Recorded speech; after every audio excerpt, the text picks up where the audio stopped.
ممكن تعرف عليك؟ محمد شلبي من بورسعيد. تعرف على حضرتك؟ رامي رسمي بورسعيد برضه. نازلين ليه النهارده؟ احنا نازلين النهارده الشعب والشعب ايد واحده. حضرتك نازل ليه؟ نفس الكلمه، الشعب والشعب ايد واحده. توافق المطالب واتفاق الناس مع بعضها بس. يعني انا كنت هنا يوم 8 انا ورامي، وكل جمعه بعد كده ما اعتصمتش ممكن، لكن كلنا مصر، كلنا شعب واحد، فنازلين طبعا. في مطالب متفق عليها 6 مطالب انا تحديدا متفق عليهم عايزهم، في مطلب مختلف عليه لكن ايه طب مطلبك المختلف؟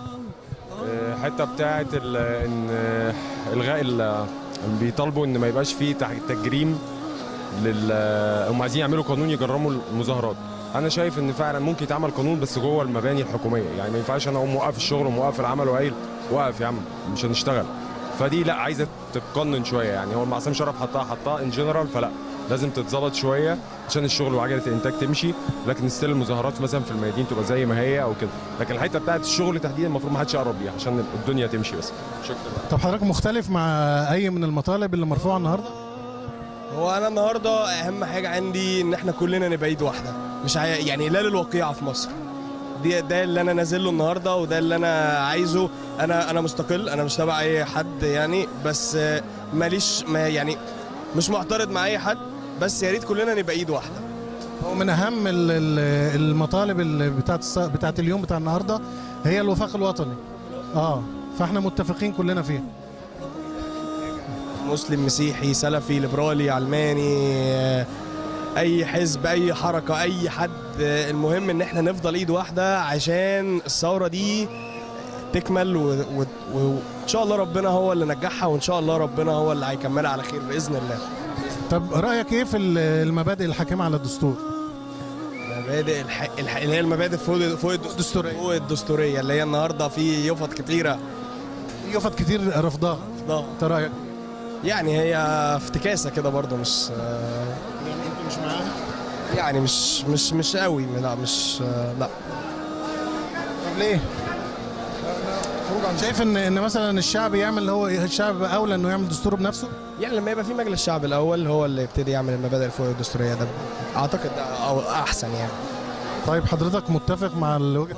طبعا.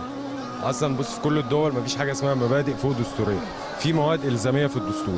في بعض الدول حتى مواد بعد ما هي بقت كانت مملكه وتحولت جمهوريه حطت مبادئ في الدستور ان ما ينفعش ترجع مملكه تاني، فما تنفعش ترجع غير بصوت الدستور.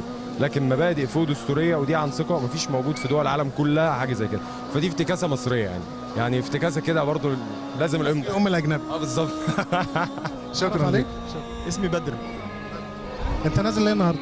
انا نازل النهارده اول حاجه عشان عايز اقول ان المجلس العسكري انا شايف ان هو قايم بدوره، وشايف ان هو حمى الثوره، وشايف ان رئيس الوزراء ما ينفعش ان انا اقعد اطالبه بالمنظر ده. دي حكومه انتقاليه مش حكومه منتخبه، والرئيس ما فيش رئيس للدوله وما فيش برلمان للدوله. الاولى ان انا ما اطلبش من مجلس عسكري، انا اطلب من برلمان منتخب. يعني الاول المفروض اسلم. يعني مش شايف ان المجلس العسكري عنده بعض الاخطاء ووزاره شرف ليها برضو بعض الاخطاء؟ اي حد في العالم فيه شويه اخطاء، بس الفكره انت هدفك ايه؟ انت هدفك ان انت توصل لنظام ديمقراطي. طب هتوصل لنظام ديمقراطي ازاي؟ انت ليك مطالب تطلبها من مين؟ من حد منتخب. المنتخب ده يا اما يكون برلمان منتخب يا اما يكون رئيس منتخب. اذا انت الاول تنتخب وتجيب برلمان منتخب وبعدين تجيب رئيس منتخب وبعدين تقول لهم يا جماعه انا مطالبي 1 2 3 4. لكن انت بتطلب من مجلس عسكري بيدير ما بيحكمش. يعني باختصار نمشي على الخريطه اللي احنا اتفقنا عليها في التعديلات الدستوريه. لا انا شايف ان اللي بيحصل ده مجرد محاوله، ان في 25% او 20% شايفين ان التعديلات دي مش على مقاسهم، فبيحاولوا ياخروها عشان يوصلوا لحاجه احسن بالنسبه لهم. بس احنا كمصريين او كبلد، البلد اكبر من ان هي تتلعب بيها بالمنظر ده. ما ينفعش الاول ان انا اجيب حد منتخب وبعدين اقول له انا عايز منك تحاكم الرئيس، تحاكم القاده، تعمل اللي انت عايزه، بس اول هات حد منتخب. لكن ازاي انت بتطلب من حد اصلا مش منتخب؟ دي حاجه. تاني حاجه، انت دلوقتي جاي تقول المجلس العسكري حاجه والجيش حاجه. طب انا في رايي المتواضع جدا ومن غير ما اخون حد، انا بعتبر ان دي يا اما واحد خاين يا اما واحد مش فاهم. لسبب انت دلوقتي لما تعلم الجندي والضابط الصغير ان هو حاجه وقيادته حاجه، طب ده لو دخل حرب لا قدر الله مع اسرائيل مثلا هيبقى ايه؟ هيبقى عنده الاختيار ان هو يطيع الامر ما يطيعوش. مفيش حاجه اسمها انك هم بيقولوا ان المجلس العسكري اتخذ موقف سياسي، فاحنا بننتقد الموقف السياسي، ما بننتقدش المجلس العسكري كمنصب في الجيش. المجلس العسكري مش واخد موقف سياسي بقدر ما هو واخد موقف اداري. هو بيدير الملف لغايه لما تجيب حد منتخب يسلمه. هو قال لك انا بدير ما بحكمش، هاتوا حد منتخب وبعد كده سلموا السلطه، هسلم السلطه لحد منتخب. فهو بيدير ما بيحكمش، هو ما بيحاولش يخش. بدليل حتى لما حصل طلب من الدول العربيه ان هي توكل الامم المتحده انها تتدخل في ليبيا. مصر الدوله الوحيده اللي استنت لغايه لما الدول العربيه كلها صوتت في الاخر، لان هو مش عايز ياخد اي قرار يلزم الشعب او يلزم البلد دي بحاجه. هو مش عايز ياخد حاجه تلزمك بحاجه. طب رايك ايه في المبادئ الحاكمه على الدستور؟ انا شايف ان مفيش دوله في العالم فيها حاجه اسمها مبادئ حاكمه فوق الدستور. في دوله في العالم فيها مبادئ فوق دستوريه؟ ده مجرد محاوله للالتفاف على اللي حصل في الاستفتاء بس. مفيش. لا انت رافضها يعني؟ لا امريكا فيها مبادئ حاكمه فوق الدستور، ولا انجلترا ولا اي دوله. لو في دوله واحده فيها مبادئ حاكمه فوق الدستور نتكلم، لكن طالما احنا بنخترع حاجه مش موجوده اصلا في العالم لمجرد ان انا عايز التف عشان انا خايف على حاجه معينه او خايف ان تيار معين يحكم، لا ما ينفعش. ينفع ان انا اعمل ائتلاف، ينفع ان انا اعمل توافق وطني، العب سياسه، مش ان انا اختراع مش موجود في حته ثانيه اسمه مبادئ فوق دستوريه واقول يا جماعه انا هشتغل مبادئ فوق دستوريه. ما ينفعش خالص الكلام ده، مش موجود في اي دوله غيرنا. اشمعنى؟ تمام شكرا. انت نازل ليه؟ اتعرف عليك الاول. اخوك رامي عادل محمد. طب نازل ليه؟ يعني انا نازل اولا علشان الاستقرار، اولا مبدئيا. انت سلفي؟ لا انا منتمي لاخوان المسلمين، جماعه الاخوان المسلمين. تاخدوا تمويل من ايران وكده؟ نعم. تاخدوا تمويل من ايران؟ مفيش الكلام ده، احنا بنطلع من جيوبنا. الله يكرمك، الله يبارك لك. يعني احنا طبعا اهم حاجه طبعا يا اخواننا الفتره الجايه محتاجين استقرار بشتى الطرق. يعني اذا عشان حضرتك شايف الفتره بتاعت ميدان التحرير الاسبوعين اللي فاتوا كان في اعتصامات وحاجات زي كده، مفيش شكل يعني اثرت على اقتصادنا. اخواننا يقولوا لنا الاقتصاد اصلا كان بايظ قبل كده. طب ماشي يا حبيبي، الاقتصاد بايظ قبل كده مش معنى كده نبوظه اكتر. يا اخي حضرتك احنا عايزين استقرار، عايزين نحس بامان، عايزين نشتغل. استاذنك الناس، انا اولا عادل ابراهيم محمد تركي محامي بالاسكندريه. انا باجي هنا من يوم 2/2. انا عندي قناعه لولا المعتصمين وضغوطهم الشديده على المجلس العسكري كانت قرارات وقوانين كتيره ما صدرتش، وان كل قرار بيقربنا لتحقيق مطالبنا الفضل فيه للثوار تختلف او تتفق معاهم، لكنهم لو كانت المطالب ديت بتوافق شعبي مش ده كان يبقى اقوى زي النهارده مثلا؟ سيدي مش ده كان يكون ليه وقع اكبر على الحكومه؟ اولا انا مش بعبر عن الشباب دول، لكن انا بقول انه مطالبهم في السياق العام هي مطالبنا جميعا، ووارد الاختلاف. كل المفكرين اللي جم على البرامج الحواريه كانوا بيقولوا ان في مساحه اتفاق وفي مساحه للاختلاف، واحنا في ثوره وطبيعه الثورات ان يبقى فيها تباين.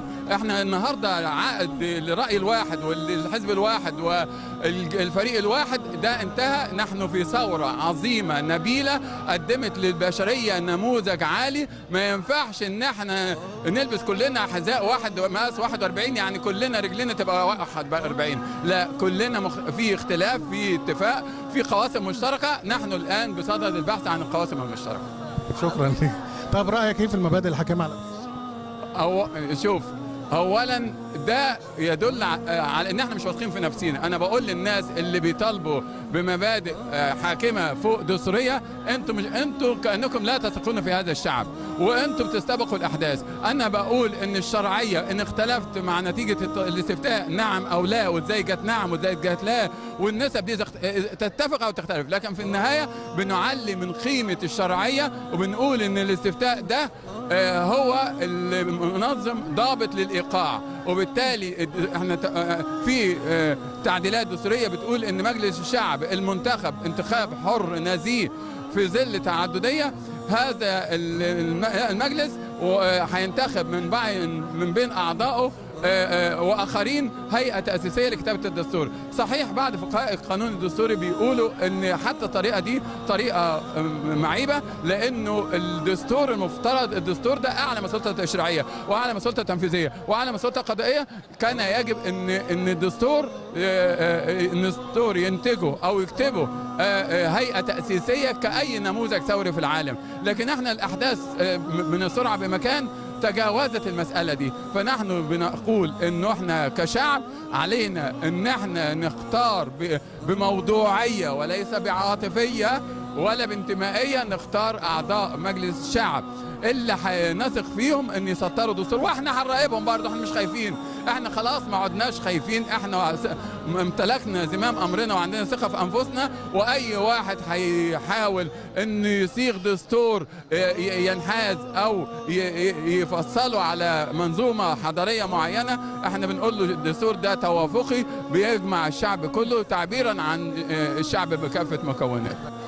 واحنا في طريقنا للميدان قابلنا احد الكائنات السلفيه، فهنساله كده بعض الاسئله ونشوف ايه اخبار التمويلات اللي بياخدها. انت سلفي مش كده؟ انت صنفتني من غير ما تسالني صح؟ انا بحب يعني اصنف نفسي ان انا اسلامي عموما يعني. اخوان؟ ولا اخوان ولا سلفي، يعني اعمل مع هؤلاء ومع هؤلاء. طب جميل جميل، فكره حلوه. اي منهج بيخدم الاسلام انا معاه ان شاء الله باذن طب الله. احنا عارفين ان السلفيين في ناس بتقول عليهم بياخدوا تمويل من السعوديه، والاخوان بياخدوا تمويل من ايران. طب انت بتاخد تمويل منين؟ انا والله زي ما يعني بندفع اكتر بقى ولا إيه؟ لا تمويل ايه، بس المساله مساله قضيه يعني الواحد طالما هو بيخدم قضيه يبقى ما يعني، والتمويل كله تمويل ذاتي يعني معروف ان تربيه الاخوان المسلمين ان كل منه بيشارك بماله الخاص، وكذلك الدعوه السلفيه.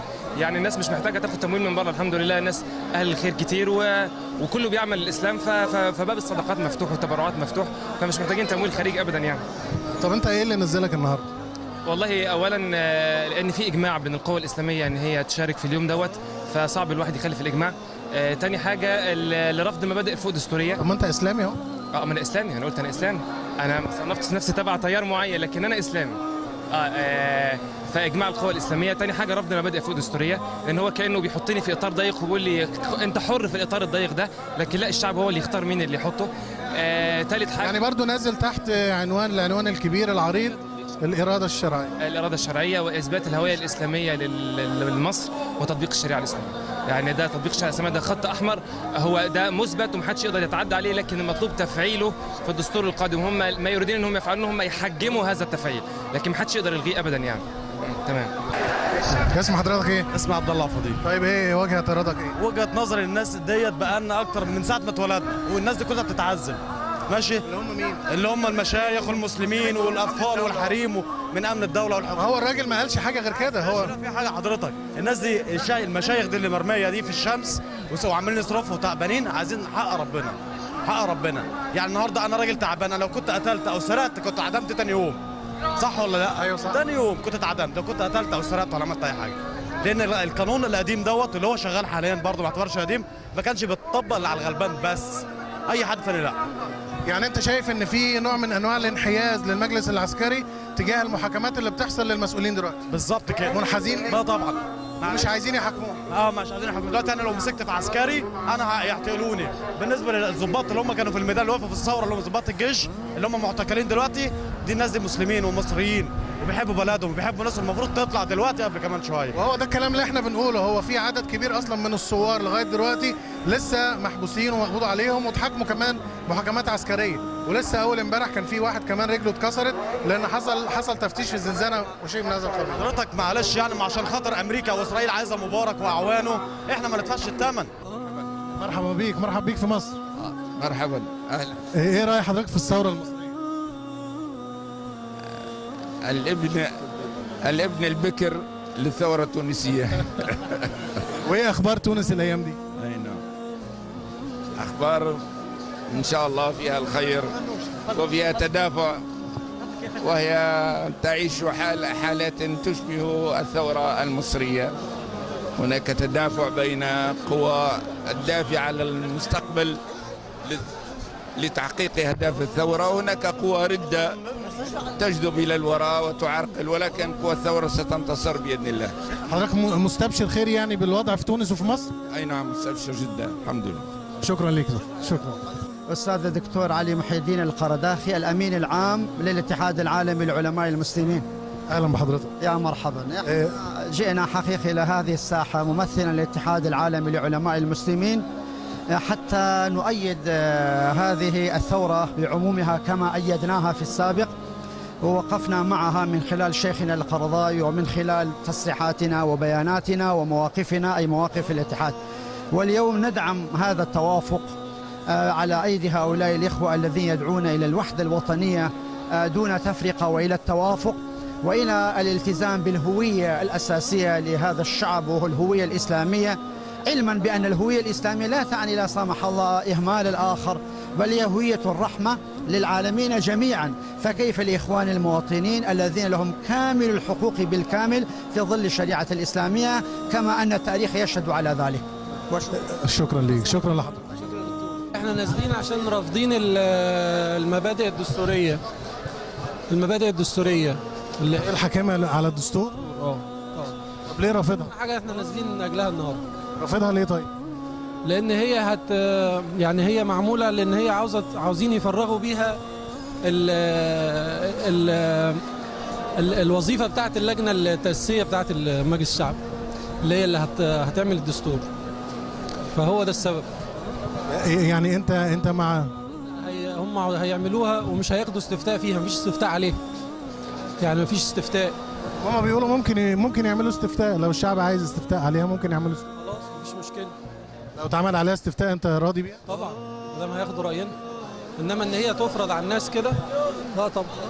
طب رايك ايه في المبادئ الحاكمه على الدستور؟ المبادئ الحاكمه للدستور، انا اهم حاجه زي ما قلت لحضرتك اللي انا نازل عشان تطبيق شرع ربنا، يعني يكون هو دوت المصدر، القرآن والسنة هو ده يبقى المصدر، هو مصدرنا وهو دوت اللي هنستمد منه، يعني يبقى هو الشريعة اللي هنتحكم بيها. يعني نازل مثلا للمحافظة على المادة الثانية من الدستور، المحافظة عليها وتفعيلها تطبيقها، هو دي أهم حاجة. ما كانت موجودة قبل كده بس ما كانتش مفعلة. طب في ناس بتقول ممكن نعدلها، مثلا نعدل فيها شوية للمحافظة على حقوق الأقباط أو الأقليات. أنا شايف إن المادة الثانية من الدستور هتحفظ حقوق كل المصريين، يعني وضعها الحالي كده؟ وضعها الحالي، وأي إنقاص منها هيضر بمصلحة الأغلبية اللي هو الناس. يعني أنتم مش مع تعديل المادة الثانية تماما؟ أكد إن إحنا كلنا برضو نازلين التيار الإسلامي عشان يأكد على مطالب الثورة، مطالب الثوار، محاكمة الفاسدين، سرعة التعجيل من الانتخابات المجلس الشعب، مجالس الشعبية دي برضه. يعني في مطالب توافقية بين الجميع، بين جميع الصوت. أكيد، يعني دي حاجة أكيدة لازم نأكد عليها، بالإضافة لطبعا موضوع المبادئ الحاكمة للدستور. شكرا جدا. واحنا ماشيين في إحدى طرقات المدينة قابلنا شاب، ممكن تعرفنا بنفسك؟ عبد الرحمن ضاحي. صح. طب ايه رايك في المبادئ الحاكمه للدستور؟ طبعا قمه الديكتاتوريه، وان ما ينفعش قله من الناس او سله من الناس قاعدين في التحرير كام يوم نسمعوا كلامهم، وان احنا نحطوا مواد كبسه فوق انت ما بتحبش تتقرطس؟ نعم؟ ما بتحبش تتقرطس؟ لا، القرطاس اولا. ولا التراتير، في تراتير برضو، عندنا تراتير وقراطيس. والمبادئ الحاكمه للدستور دي قرطاسه للشعب المصري. شكرا. تعالى. انت سلفي مش كده؟ لا انا مش سلفي الصراحه، انا فكر اخر. طب ما تقول لي كده، انت فكر اخر شكله. انا فكر اخر، انا مش سلفي. طب يعني شبه السلفي، اصل انت شكل السلفيين. انا عقيدتي سلفيه، لكن ما انتميش لتيار الدعوه السلفيه. بس شكلك سلفي. ما هو دون على اشكالها تقع. انتوا بتاخدوا تمويل؟ وحضرتك السعوديه في مشكله شويه دلوقتي، عشان هي كانت السعوديه بتمولنا لما قبل ما كنا مبارك موجود، فاهم؟ السعوديه عايزه مبارك فبطلت تبعت لنا التمويل، فاهم ازاي؟ فاحنا سكر وزيت وربس. ده اللي بيحصل دلوقتي، ودخلت رمضان بقى، كل سنه وانت طيب، فمفيش اي. كام باكو ربس وكبد؟ والله هو حافظ كيانه صافو، سلام عشانه. طب هات لنا هيثم، هات لنا هيثم مخرج، معد الروائع ومخرج الروائع، تعالى لي هنا. ازيك يا هيثم؟ وعليكم السلام ورحمه الله وبركاته. تعالى لي هنا. طب كده عرفنا، طب بيك كده. بسم الله الرحمن الرحيم. هيثم صلاح الأنصاري، كنت شغال مدير قسم الإعداد لإحدى القنوات الفضائية تبع القنوات المجد. طب ما تعرفنا بفكرة ودن واحدة كده. والله هي فكرة ودن واحدة طلعت من إنه إحنا عندنا مشكلة، سواء كنا جميع التيارات الإسلامية أو الغير إسلامية عندها مشكلة إن هي بتسمع لنفسها بس وبتسمع عن الناس التانيين. فإحنا كان فكرتنا إن إحنا نسمع، بدل ما بنسمع بودن واحدة، لا إحنا نسمع بالودنين، فنسمع للطريقتين، او نسمع للتيارين، او نسمع للفكرتين. يعني انا مثلا الليبرالي ما اسمعش عنه، لا انا اسمع منه وبعدين احكم عليه، وفي نفس الوقت انا بدعو الليبرالي ان هو يسمع مني وبعدين يحكم عليا. وغالبا اللي بيحصل ان احنا لما بنسمع من بعض بنقرب لبعض وبنحب بعض وبنعرف ان احنا فعلا كلنا عايزين مصلحه البلد.